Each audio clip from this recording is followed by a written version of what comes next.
আসসালামু আলাইকুম। সবাই কেমন আছেন? আমার ভাই বন্ধু অনেকেই জিজ্ঞেস করতেছে ক্রোয়েশিয়া আসার কথা। তো ক্রোয়েশিয়া আসার কথা জিজ্ঞেস করছেন। আমি কিছুদিন আগেও তাদেরকে বলছি যে চেষ্টা করে দেখতে পারে।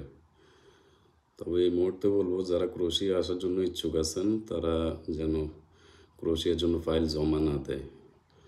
কারণ প্রায় দীর্ঘ 15 দিন কি 1 মাসের মতো হয়ে গেছে ক্রোয়েশিয়ার ভিসাটা আপাতত বাংলাদেশের জন্য বন্ধ আছে।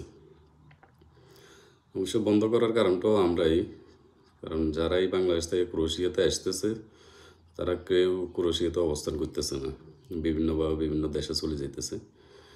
এই কারণেই ক্রোয়েশিয়া সরকার বাংলাদেশের জন্য ভিসা বন্ধ করে দিয়েছে। এটা অফিসিয়ালি বলছে কিনা সঠিক আমি জানি না, তবে অনেক জায়গায় খবর পাইতেছি যাদের মাধ্যমে কাজ করানো হয় তাদের কাছে জিজ্ঞেস করলে তারা বলতেছে আপাতত ক্রোয়েশিয়ার ভিসা বন্ধ আছে বাংলাদেশিদের জন্য। আর অন্য অন্য দেশের জন্য এখনও আগের মতোই আছে। কারণ বাংলাদেশ থেকে সম্ভবত 7,400 কতজন লোক আসছে, এর মধ্যে তারা 5-10% লোকও ক্রোয়েশিয়াতে পায় নাই। এখন তারা তাদের কাজে নিয়ে আসতেছে, যদি আমরা এখানে না থাকি তাহলে তো তারা আর ভিসা দিয়ে আমাদেরকে কোনো লাভ নেই, ওয়ার্ক পারমিট দিয়েও লাভ নেই। এই কারণেই সম্ভবত বন্ধ আছে।